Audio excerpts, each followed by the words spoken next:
Hey everybody, thanks for tuning in to Mike and Olive Review Things. My name's Olive and this is my dad, Mike. And today we are reviewing BH90210. That took you even longer and you were reading it. So, BH90210, do you know what that stands for? What the BH stands for? Be helpful? Be helpful. Nope. Beverly Hills. Beverly Hills 90210. And so BH 90210 is the reboot of Beverly Hills 90210, which was a very famous show in the 90s, way before you were born. When it first started, I was only 10. And so so that's like many years before I was born. Lots of years before you were born. Do you know what 90210 means? A phone number? Not a phone number. Close. It's a zip code. So What's that? It's a zip code for the city Beverly Hills in California. And Beverly Hills is like where all the rich people live and everything. And so the show back in the 90s was about brother and sister that moved from Minnesota, I believe, and they became friends with all these really rich, popular kids out in California. Mm-hmm. Yep. So had you ever heard of the show before tonight? No. No. So I was 10 when it came out. I remember watching it. I don't think I was the biggest fan. I had to look it up. There was actually 293 episodes of Beverly Hills 90210, and that was the original series, not the reboot. Or there was another reboot even a few years ago, which I have no clue what that one was about. I don't know if any of the original characters were in it or anything. But what I do know about the original version was they were high schoolers and they had a lot of drama and they were doing a lot of things that high schoolers did, and it was kind of... You said it was high schoolers, but then you said it was mid-40s. No. Now they're in their mid-40s. So What the does show we even watch... mid-40s mean? They're like 45 years old. They're older than you. They are older than me. That's why I was 10 when this came out, because they were also like 20-something and 30-something when they played high schoolers. Anyway, so I'm not the hugest 90210 fan, but I did see it when I was a kid. I remember, obviously, the Scott episode, which was... Scott? Yeah. There's a really famous episode where all week long, or a few weeks before, the TV channel kept on saying, someone is going to die on 90210. Somebody's going to get killed. And they Nobody kept did? on... No, somebody did, but it was one of the guy's friends who you'd only seen like one time. And he was playing with his dad's gun, and he like is twirling it, and he drops it, and he shoots himself. Why would he be playing with a real gun? Exactly. It like taught a whole generation to not play with guns. Our earlier generation. Do you want to see a video of it? Maybe. And maybe not. I don't know. Scott, come on. They found some... Hey, David, check this out. Scott. Scott. Scott, put that...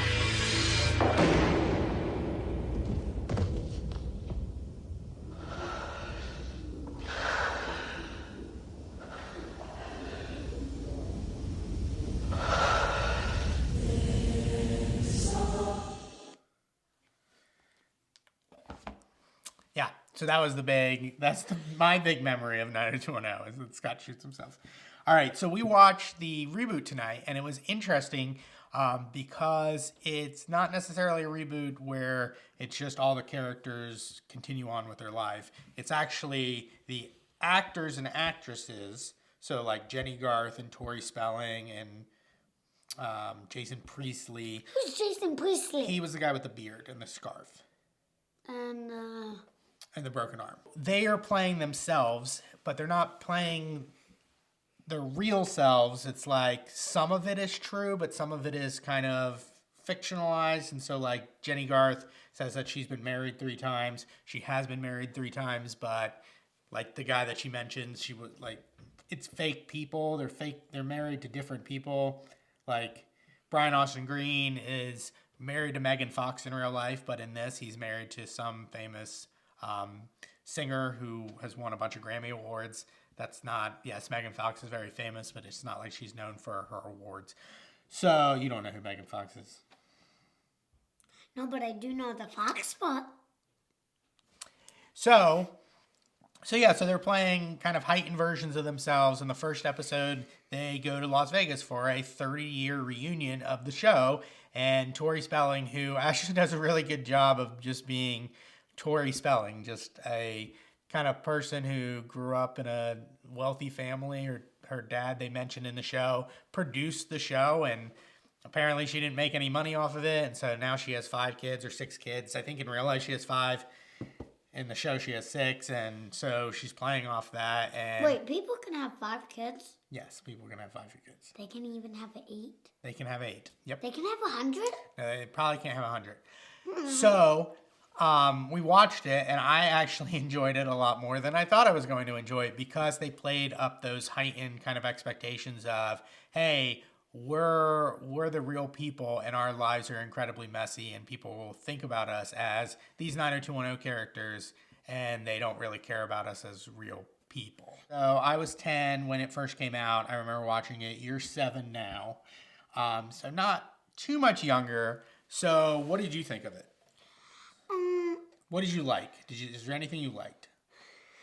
The funny part was, why did she even, the funny part was, when they stole the dress. When they stole the dress. Yeah. When he said, why don't you just break it? And then he said, no, it's a joke. When she had that thing and then popped the glass. That was funny. So there's a big part of the show where their kind of memorabilia is on display at this casino in Las Vegas, and Tori Spelling sees her dress from, I guess, prom, and she decides to steal it. So that's kind of one of the big plot points into this that makes it seem like the rest of the show is going to be about them actually trying to reboot 90210 for different reasons. So it's not just a reboot, but it's actually about them trying to make it reboot. So that's actually what I liked about it, was that it wasn't just a regular reboot. It wasn't just, hey, look at all these people 30 years later. In fact, the first maybe 2 or 3 minutes, they're at the Peach Pit, and it's like, oh, is this what we're going to see? But that was just a fake out, and it was just a dream that Tori Spelling was having. What were things that you disliked? Sex. All right, so we're going to skip right to, is this appropriate for kids? And the answer is no, not at all. As clear in Olive's last answer. Yeah, there's some sex in it. There's lots of cheating on spouses. There's talking about cheating. So like cheating games? No, they're married to somebody and then they make out with somebody else. So that's not okay. That's called cheating. Okay. So, yeah, to answer your question, if you don't want to have these conversations with your 7-year-old, then don't allow them to watch it. I know it's probably a big thing where it's like, oh, how bad could it have been at that time? And it's not that bad. I mean, it wasn't gratuitous. I mean, it's on Fox. It's on a network TV channel, which I think is saying something because Fox was definitely known as pushing the envelope back in the 90s, but now it's a lot tamer compared to something that you're going to see on Netflix or HBO or any of the cable channels. But would you want to watch it again? Are you going to want to watch the next episode?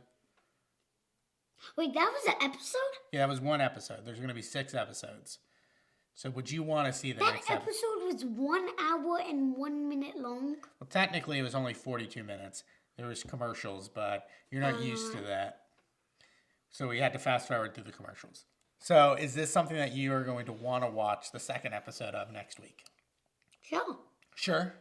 Yeah, mostly I just want to see the funny parts. You just want to see the funny parts? Yeah, mostly they were stealing stuff.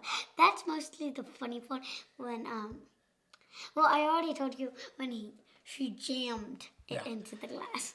So, spoiler alert, Olive will not be watching the second episode probably because it's not appropriate for kids.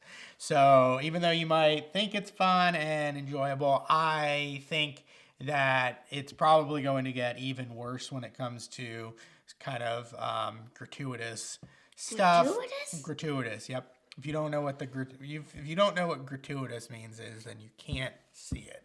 So yeah, I'm gonna probably watch next week though. I watched only so that we can make this video, and I actually kind of liked it, and so I think that's gonna be something easy to put on and record each week for the next 5 weeks, and it's only gonna be 6 episodes. I will say that I was a little disappointed that they only mentioned Luke Perry maybe once or twice. They kind of hinted at it. Luke Perry was pretty much the most famous person from 90210. He passed away earlier this year, so I don't know if he was originally going to be in this show and then had to change plans after this, or this was even a result of maybe at the funeral or something like that. They all saw each other and wanted to say, hey, let's get back together. So I would say if you have any connection whatsoever to 90210 when you were younger in the 90s or so, you're probably going to like this. You're going to like some of it, as long as you like kind of the fact that they're making fun of it themselves and not taking it too serious. I think they're going to take it a little bit more serious in the coming episodes. So I would say yes. Olive would say yes, but only the funny parts. Thanks for watching this episode of Mike and Olive Review Things. Bye!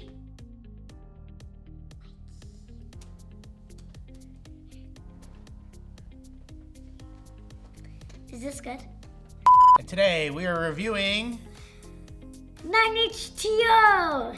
Wait, I can't say review again. BH90210. BH90210. Yeah. I need some paper. 920.